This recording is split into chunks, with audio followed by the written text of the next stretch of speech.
క్షేత్రజ్ఞ విభాగ యోగము. జ్ఞానము అంటే ఏమిటి? శ్రీకృష్ణ భగవానుడు అర్జునునితో, కౌంతేయ, ఈ శరీరము క్షేత్రము, దాని గురించి తెలుసుకునేవాడు క్షేత్రజ్ఞుడు అని జ్ఞానులు చెబుతుంటారు. అన్ని శరీరముల యందున్న క్షేత్రజ్ఞుడను అనగా జీవాత్మను నేనే. జ్ఞానము అంటే క్షేత్రజ్ఞులకు అంటే శరీరము ఆత్మలకు సంబంధించిన జ్ఞానము అని నా అభిప్రాయము. ఏది క్షేత్రమో అది ఎట్లుండునో, దాని వికారములు ఏవో, ఆ వికారములు దేని నుండి ఏర్పడినవో, అలాగే క్షేత్రజ్ఞుడు అనగా ఎవరు, అతని ప్రభావమేమిటో అన్నీ సంక్షిప్తముగా తెలిపెదను విను. ఈ విషయాన్ని గురించి ఋషులెల్లరూ అనేక విధములుగా వివరించారు. వేదాలు వివిధ రీతుల్లో చెప్పాయి. హేతుబద్ధంగా శాస్త్రోక్తంగా బ్రహ్మసూత్రాలు బహువిధాలా నిశ్చయించాయి. పంచమహాభూతములు, అహంకారము, బుద్ధి, మూలప్రకృతి, 10 ఇంద్రియములు, మనస్సు, 5 ఇంద్రియ విషయములు అంటే శబ్ద, స్పర్శ, రూప, రస, గంధములు, కోరిక, ద్వేషము, సుఖము, దుఃఖము, దేహము, చైతన్యము, ధృతి అను వికారములతో కూడిన సమస్తము క్షేత్రమని సంక్షిప్తంగా చెప్పబడింది. అభిమానము, డాంబికము లేకుండుట, అహింస, క్షమించుగుణము, మనస్సు, వాక్కునందు సరళత్వము, శ్రద్ధాభక్తులతో గురుజనులను సేవించుట, శుభ్రత, అంతఃకరణ స్థిరత్వము, ఆత్మనిగ్రహము, ఇంద్రియ విషయములయందు వైరాగ్యము, అహంకార రాహిత్యము, జన్మ, మృత్యు, ముసలితనము, వ్యాధులయందు దుఃఖదోషములను పదే పదే దర్శించుట, భార్య, పుత్రులు, ఇల్లు, సంపదలు మున్నగువానియందు ఆసక్తి లేకపోవడం, ఇష్టమైనది ఇష్టం లేనిది ప్రాప్తించిన సమచిత్తంతో మెలగడం, ఇతర ఆలోచనలు లేని భక్తి, ఏకాంత ప్రదేశమున జీవనము, ప్రజల ఎడల ఆసక్తి లేకపోవడం, ఆధ్యాత్మిక జ్ఞానమునందు నిత్యము స్థిరంగా ఉండటం తత్వజ్ఞానార్థ దర్శనము. దీనినే జ్ఞానము అంటారు. దీనికి విపరీతమైనది అజ్ఞానము. భగవంతుడు ఎలా ఉంటాడు, ఎక్కడ ఉంటాడు, ఎవరిని తెలుసుకోవడం వలన మోక్షం లభిస్తుందో అతని గురించి చెబుతాను. అతడిని తెలుసుకొనుట వలన మానవుడు పరమానందమును పొందును. అతడు సత్ అసత్తులకు అతీతుడు. ఆయన చేతులు, పాదాలు, నేత్రములు, చెవులు, శిరస్సులు, ముఖములు అన్ని చోట్లా వ్యాపించి ఉన్నాడు. అతడు సర్వమును ఆవరించియున్నాడు. సర్వేంద్రియాల గురించి తెలిసినవాడు.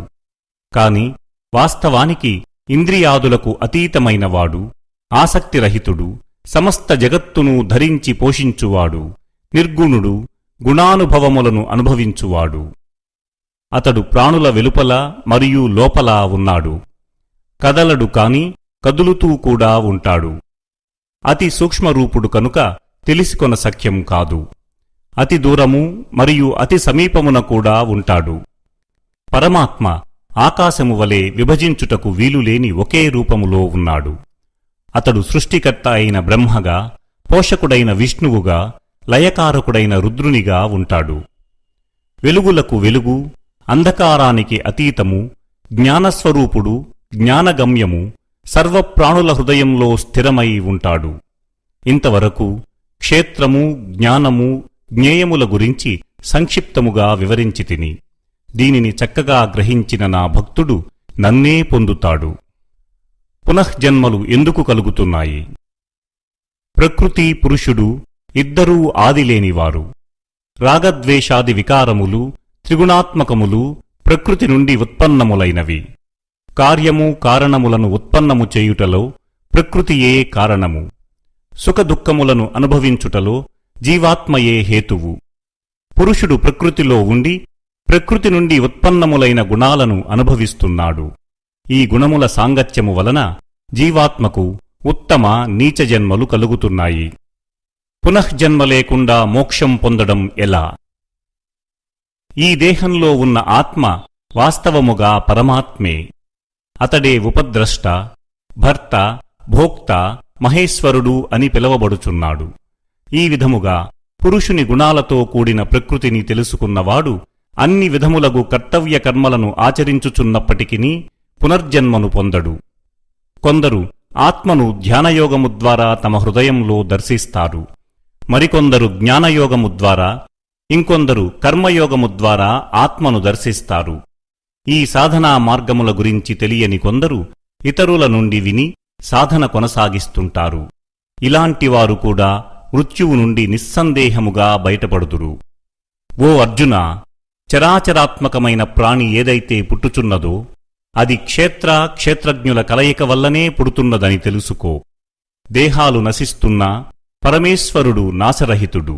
ఆ దివ్యాత్మను ఎవడు చూస్తాడో వాడే నిజమైన చూపుగలవాడు. అన్ని ప్రాణులలో సమంగా ఉండే పరమేశ్వరుని దర్శించేవాడు తనను తాను హింసించుకోడు. అందువలన అతడు పరమగతిని పొందును. సకల కర్మలు ప్రకృతి ద్వారానే జరుగుచున్నవి. ఆత్మ కర్త కాదు అని ఎరిగినవాడు వాస్తవముగా సత్యాన్ని చూచేవాడు. వేరువేరుగా కనిపిస్తున్న ప్రాణులన్నీయూ ఒకే ఆత్మయందు ఉన్నాయి. అట్లే అవి అన్నియును ఆ పరమాత్మ నుండియే విస్తరించుచున్నవి. ఇలా దర్శించేవాడు బ్రహ్మమే అవుతున్నాడు. ఆత్మ అనాది, నాశనం లేనిది, ఎట్టి కర్మలకు కర్త కాదు. కనుక ఆత్మకు కర్మలు అంటుకొనవు. సర్వత్రా వ్యాపించియున్న ఆకాశము ఆత్మదృష్టిలో సూక్ష్మమగుట వలన వాటి గుణదోషములు ఆత్మకు అంటవు. అలాగే ఆత్మ అన్ని దేహములలో ఉన్నప్పటికీ గుణదోషములు దానికి అంటవు. ఒక్క సూర్యుడే ఈ సమస్త జగత్తును ప్రకాశింపజేస్తున్నట్లు ఒకే ఆత్మ అన్ని ప్రాణులలో ఉండి వాటన్నింటినీ ప్రకాశింపచేయుచున్నది.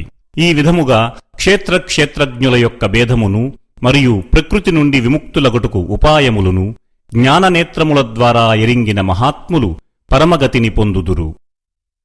ఈ విధంగా ఉపనిషత్తు, బ్రహ్మవిద్య, యోగశాస్త్రము, శ్రీకృష్ణార్జున సంవాదము అయిన శ్రీమద్భగవద్గీత యందు క్షేత్రజ్ఞ విభాగయోగము అనే 13వ అధ్యాయము సమాప్తం.